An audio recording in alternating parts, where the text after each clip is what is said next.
ہے کیونکہ ہماری نگاہ اس لائق نہیں ہے کہ ہم اس بارش کو دیکھ سکتے ہیں، کیونکہ اللہ تبارک و تعالی یہاں پر بے ساری رحمتیں برسا رہا ہے۔ اور آج انشاءاللہ میرا دل یہی کہتا ہے کہ آج جو بھی ہم حاجت لے کے اٹھیں گے تو انشاءاللہ پروردگار عالم وہ حاجت کو بھی پورا فرمائے گا، مگر ہمیں اپنے آپ کو تربیت کرنی چاہیے، ہمیں اپنے آپ کو سوچنا چاہیے، ہمیں سمجھنا چاہیے کہ ہمارے گھر شادیوں کے پروگرام ہو تو ہم ایسی ہی محفل سجایا کریں، کیونکہ ایسی محفل سجانے والے خوش نصیب ہوتے ہیں اور سالہ سال مال و مال بھی رہتے ہیں۔ اور جب اس شادی کی آواز، جب اس شادی کا آغاز ذکر خدا اور رسول سے ہوا ہے تو انشاءاللہ آنے والی نسل جو پروان چڑھے گی تو تمہارے لیے اہل محلہ کے اور اہل گاؤں کے لیے باعث فخر بنے گی۔ آپ یہی کہیں گے کہ اسی کا بیٹا ہے جس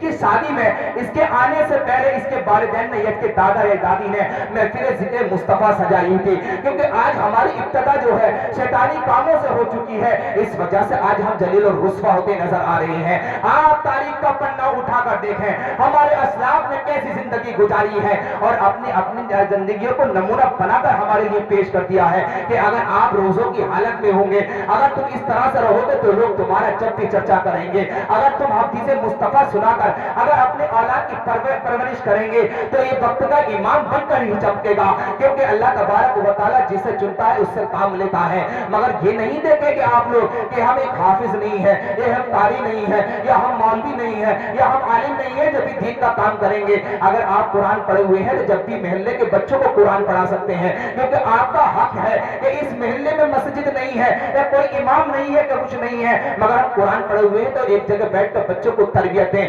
کیونکہ ہر انسان مبلغ ہے، ہر انسان داعی ہے۔ حدیث پاک کے اندر کہیں یہ نہیں آیا کہ عالم ہی کر سکتا ہے، حدیث پاک کے اندر یہ نہیں آیا کہ کوئی حافظ کر سکتا ہے، حدیث پاک کے اندر کوئی روایت میں یہ نہیں آیا کہ وقت کا محدث یا مفتی آ کر یہاں پر کام کرے گا، مگر نہیں جتنا جو انسان علم جانتا ہے یہ قرآن پڑھنا تو الحمدللہ اس گاؤں کے اندر 90% لوگ پڑھے ہوئے ہوں گے، الحمدللہ امید ہے۔ اور کون شخص ایسا ہے جسے کلمہ طیبہ یاد نہیں ہے، کون شخص ایسا ہے جسے پتہ نہیں نماز کس انداز میں ادا کری جائے گی، مگر وہ خود نصیب ہوگا کہ جس نے کچھ سیکھا نہیں ہوگا۔ مگر آج تو نیٹ کا دور ہے، اگر آپ نکال کر دیکھ لیں ہر چیز آپ سیکھ سکتے ہیں، آپ پڑھ سکتے ہیں، مگر کیوں اتنی فرصت نہیں ہم دیکھے والے، کیونکہ نماز کو ہم دیکھیں گے تو دل ہمارا مطمئن ہوگا کہ رب کی بارگاہ میں پیشانی جھکے، مگر ہم اس چیز کو نہیں دیکھتے۔ کیوں نہیں دیکھتے کہ یہاں پر ہم بیٹھ کر ٹھٹی ہٹی مذاق کیسے کریں گے؟ آج تو کچھ لوگ سوچ بھی رہے ہوں گے ارے صاحب گھر تو کیسا ہے، اس نے تو ذکر مصطفیٰ سجا لی، آج تو مزہ نہیں آ رہا۔ ارے سوچو انشاءاللہ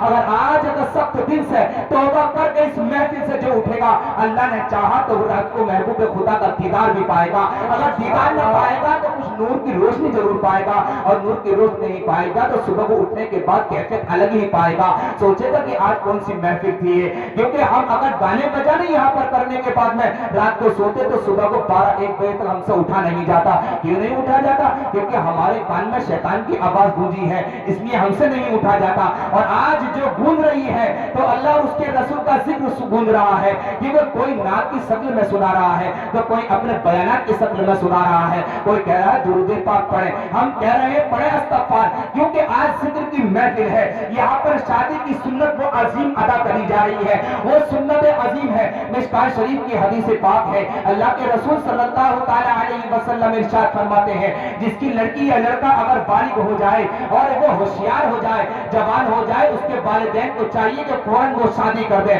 فوراً وہ شادی کر دے، کیونکہ اس کے بعد اگر وہ کچھ بھی گناہ کرتے ہیں تو اس کے گنہگار اس کے والدین ہیں، اس کے والدین گنہگار ہیں۔ آپ سوچیں اپنے گناہوں سے جو بچنا بڑا مشکل پڑ سکتا ہے تو ہم اتنا بڑا انبار کیوں لے کے جائیں، تو اپنی شادی کو جلدی سے کرنے کی کوشش کریں۔ اور شادی جو نکاح جو ہے یہ ایک ایسی عبادت ہے کہ نماز پڑھی ہے تو نماز پڑھنے میں کسی روایت میں یہ نہیں آیا کہ آپ کے ایمان کی حفاظت، نہ زکات دی ہے آپ نے تو نہیں کہیں روایت میں یہ آیا کہ آپ کے ایمان کی حفاظت، کہ آپ نے حج و عمرہ کیا ہے تو اس میں کہیں یہ ایک بھی دکھا دے کہ یہ آیا ہو کہ آپ کے ایمان کی حفاظت، مگر یہ عبادت ایسی ہے، یہ نکاح ایسی عبادت ہے، مصطفیٰ جان رحمت علیہ الصلوۃ والتسلیم نے ارشاد فرمایا ہے کہ نکاح ایسی عبادت ہے، یہ جنت کی وہ عظیم عبادت ہے کہ اس کو مصطفیٰ جان رحمت نے ارشاد فرمایا کہ میرا پروردگار ارشاد فرماتا ہے، مجھے رب کعبہ کی قسم، اللہ تبارک و تعالی نے ارشاد فرمایا ہے، مصطفیٰ جان رحمت کے الفاظ زبان سے نکلے ہیں کہ وہ پہاڑ ادھر سے ادھر ہو سکتا ہے اور سمندر کی لہریں بدل سکتی ہیں، ہوا کا رخ بدل سکتا ہے، مگر محمد عربی کا فرمان نہیں ٹل سکتا، محمد عربی کا فرمان نہیں ٹل سکتا۔ تھا کہ اگر آپ دیکھیں گے ایک وقت وہ آئے گا کہ دیوال کونوں سے آواز آئیں گی. آج دیکھو دیوال کونوں سے آواز آتی نظر آ رہی ہے. مصطفیٰ جان رحمت نے ارشاد فرمایا تھا جیسے ابھی امام صاحب نے کہا تھا کہ ان لوگوں کو جنت کی خوشبو نہ سنگائی جائے گی. 4 لوگوں کو آپ کو پوری وضاحت کے ساتھ فرمایا, مگر اس کے ساتھ ساتھ فرمایا کہ جو لوگ اپنے بالوں کو اونٹ کی کوڑھان کی طرح کٹائیں گے ان کو بھی جنت کی خوشبو نہیں تو سنگائی جائے گی. مگر ایک نکاح ایسی عبادت ہے کہ مصطفیٰ جان رحمت علیہ الصلوۃ والتسلیم نے فرمایا کہ جس شخص نے نکاح کر لیا اس کے آدھے ایمان کی حفاظت اور آدھے ایمان کی حفاظت کو کر لے. آپ سوچیں کہ اللہ کے مصطفیٰ جان رحمت نے کتنی بڑی شادی کا انعام ہم سب کو عطا فرمایا ہے, مگر آج ہم لوگ شادی کس حساب سے کر رہے ہیں؟ بہت سے تو ہمارے نوجوان اپنے شوق کی وجہ سے کر رہے ہیں. یہ کوئی کہے گا کہ شادی شدہ ہے اور کوئی اپنی عیاشی کی وجہ کر رہے ہیں کہ میرے گھر بیوی آ جائے گی اب دیکھنا میں کیا کروں گا. تو آپ سوچیں کبھی شادی کی نکاح محفل بھی سجائیں اور نکاح کی محفل سجائیں تو اس کو عبادت سمجھ کر, اس کو سنت مصطفیٰ سمجھ کر, کیونکہ مصطفیٰ جان رحمت صلی اللہ علیہ وسلم نے, کیونکہ جو انسان آکام شرع کے مطابق اپنی شادی کو کرتا ہے تو اللہ تبارک و تعالیٰ اس میں بھی برکت عطا فرماتا ہے. کیونکہ آج ہم شادیاں کرتے تو ہیں طرح وجہ کی رسم و رواج کے ساتھ کر رہے ہیں, یا بیوی کا حقوق اس طرح ادا نہیں کر رہے جس سے شریعت نے اجازت دی ہے. آج یوں ہی ہماری اولادیں الٹی سیدھی نظر آ رہی ہیں. مگر شریعت کے مطابق نکاح ہو اور شریعت کے مطابق اس سے حقوق ادا کیا جائے تو بیٹا جو ہے وقت کا امام محدث اعظم بن کر چمکتا ہے. اگر دیکھا جائے بیٹا, آپ دیکھیں کتنے اسلاف کی زندگیاں ہیں کہ آپ کہتے ہیں ان کی مایوں کا کردار تھا, ان کے والدین کا کردار تھا. ارے ان کے والدین کا کردار کیوں تھا کہ ان کے دل میں مصطفیٰ جان رحمت کی محبت تھی. اللہ تبارک و تعالیٰ سے وہ ڈرتے تھے کہ ہم نے شادی کی ہے یہ عبادت سمجھ کر کری ہے. نہ تو بہت سارے بزرگوں تو کہا کرتے تھے کہ ہم شادی نہیں کریں گے کہ وہ شادی کرنے کے بعد عبادت میں کمی آ جائے گی. اللہ تبارک و تعالیٰ کو کیسے یاد کروں گا, کیونکہ میں اللہ تبارک و تعالیٰ کو اب کھل کر یاد کر رہا ہوں. پھر بیوی کے بھی حقوق ہوں گے, پھر اہل و عیال کے یعنی کہ اولاد کے بھی حقوق ہوں گے, تو میں حقوق کو ادا کروں گا. یہ شادی کروں یا کیا کروں رب تبارک و تعالیٰ کو. آپ دیکھیں غوث اعظم رضی اللہ تبارک و تعالیٰ عنہ کی بھی آپ روایت سنتے ہوں گے کہ آپ بھی شادی کو منع کیا کرتے تھے, مگر جب کہا نا ساری عبادت آپ نے کر لی ہے, سارے فرض آپ نے کی ادا کیے ہیں, تو اسلاف کے کانوں میں یہی صدا گونجتی تھی النکاح من سنتی فمن رغب عن سنتی فلیس منی. نکاح میری سنت ہے, جو اس کا انکار کرے وہ کافر ہے, اور اس کو ادا کریں یہ بھی ایک عبادت ہے. عبادت سمجھ کر آپ اپنی شادی کریں اور انشاءاللہ آپ اپنی دیکھیں, کیونکہ پھر وہ دوسری حدیث پاک بھی آپ کی نظر میں گھومی کہ اللہ کے رسول نے ارشاد فرمایا کہ جو اس قبیلے کی بیٹی سے شادی کرے جو بچے زیادہ جلتی ہو, جو میں اپنی امت کو زیادہ تعداد میں دیکھ کر فخر کروں. تو جب یہ دیکھتا تھا تو ہمارے اسلاف نے جب جا کر اپنی شادیوں کو ادا کیا, اور شادی کو اس شان سے نہیں پھر کہتے تھے کہ ہم نے عبادت سمجھ کر کیا ہے کہ رب کا فرمان تھا, اس میں ہمارا تقویٰ اور بڑھ جائے گا, کیونکہ اولاد ہوگی تو ہم اس کو قرآن کی لوریاں دے کر کریں گے. مگر جب اپنی بیوی سے حقوق بھی اگر ادا کیے ہیں تو باوضو ہو کر ادا کیے ہیں. اب بعد میں اپنے آپ کو شادی فارغات سے ہونے کے بعد میں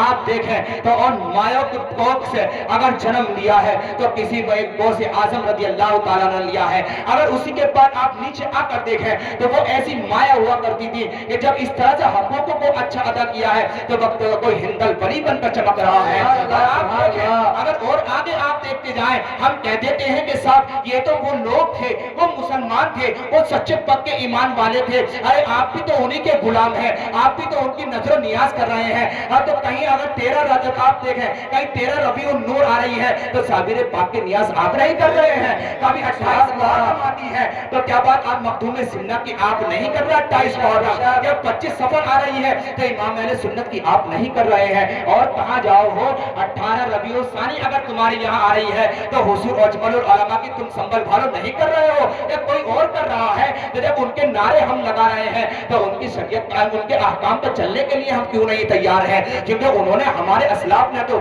ہمیں اپنی زندگی گزار کر دکھا دیا کہ دیکھو ہماری مایوں نے اگر لوریاں دے کر ہماری زندگی کو سنوارا ہے تو ہم 12 سال بھوکے پیاسے رہ کر گئے اور کہ اللہ تبارک و تعالیٰ ایسے بھی انعام عطا کرتا ہے, مگر ہم ان کے غلامی کے دم بھر رہے ہیں, مگر ان کے طریقے کو ہم نہیں اپنا رہے. ارے کیوں نہیں اپنا رہے, وہ کسی اور کے ہو رہی ہے, کوئی غیر تھوڑی آئے گا اپنانے کے لیے, ہم ہی تو آئیں گے اپنانے کے لیے. تو آپ دیکھیں کہ جب اس طرح انسان کو گزرتا ہے تو جب انسان کی تربیت اس لائق ہوتی ہے تو دیکھیں جب بریلی کی سرزمین سے نعیم الدین مراد آبادی بریلی ملنے کے لیے جاتے ہیں تو ایک غلام کہہ رہا ہے ارے وہ تو قوم کے پٹھان ہے, ہم سے مزاج سخت وقت رکھتے ہم سے مل کہہ سکتے ہیں، مگر جب وہی وقت کا امام عصر کی نماز پڑھا کر مسجد سے نکلتے ہیں اور یہ لوگ داخل ہوتے ہیں تو ان کو سینے سے لگا کر کہتے ہیں کہ بھائی ہم تو قوم کے بٹھانے مزاج سخت رکھتے ہیں. ارے بھائی کیا بات تھی، کہیں تو مراد آباد میں تو امام اہل سنت تو بریلی میں کیسے پتا چلا؟ تو بتایا کہ اللہ تبارک و تعالیٰ نے مومن کا سینے کو آئینہ بنا دیا ہے، اس کے دل میں سب نظر آتا ہے. تو ایک نظر کیسے آیا کہ ان کی مایوں نے جو ہے ایسی گھٹی پلائی ہے کہ جن کو چپک خود کے امام بن بن کر چمک رہے ہیں. آپ دیکھیں کبھی بھی آپ اسلاف کی زندگی کو تو پڑھیں، آپ اسلاف کو سوچیں. آج یہ وقت شادی کا موقع ہے، آپ کو یہ بات بھی بتا کے چلیں کہ جب اللہ تبارک و تعالیٰ کا یہ بندہ ہو جاتا ہے، نمازوں کی 5 وقتوں کی پابندی ادا کرتا ہے، آپ کے اس محلے گاؤں میں بھی ایسے بزرگ ہوں گے یا ایسی خواتین ہماری ہوں گی کہ جو نماز 5 وقت کی پابندی سے پڑھتی ہوں گی، اور مگر جب بچہ روتا ہوا آتا ہوگا تو انہیں دیکھ کر خاموش ہو جایا کرتا تھا. خاموش ہو جاتا ہوگا، کیوں ہو جاتا تھا؟ کہ اللہ تبارک و تعالیٰ نے ان کی بھوک میں وہ اثر رکھا ہے، نماز پڑھنے والے کے دل کو وہ مضبوط رکھا ہے، اس کی آنکھوں میں وہ نور عطا رکھا ہے کہ جب سامنے والا بے نمازی آتا ہے نا تو وہ نگاہ جھکاتا نظر آتا ہے، اور جو نمازی ہوتا ہے وہی آنکھیں ملاتا نظر آتا ہے. کیوں؟ اللہ تبارک و تعالیٰ نے ایسا نور پیدا کیا ہے. تو آپ اس طرح کی زندگی گزارے نا ساتھیوں سے، آپ اس طرح کے درس لیں کہ اللہ تبارک و تعالیٰ نے ہمیں یہ نعمت عطا کی ہے تو ہم اس کو کس طرح گزاریں، ہم اس سے کس طرح سیکھیں اور کیسے آنے والی نسل ہماری سمجھے گی. آج ہماری آنے والی نسل سمجھے گی وہ ایسے ہی سمجھے گی کہ اپنے والدین کو، اپنی ماں کو بھی اور باپ کو بھی پرہیزگار ہونا پڑے گا، اس کو نمازی ہونا پڑے گا.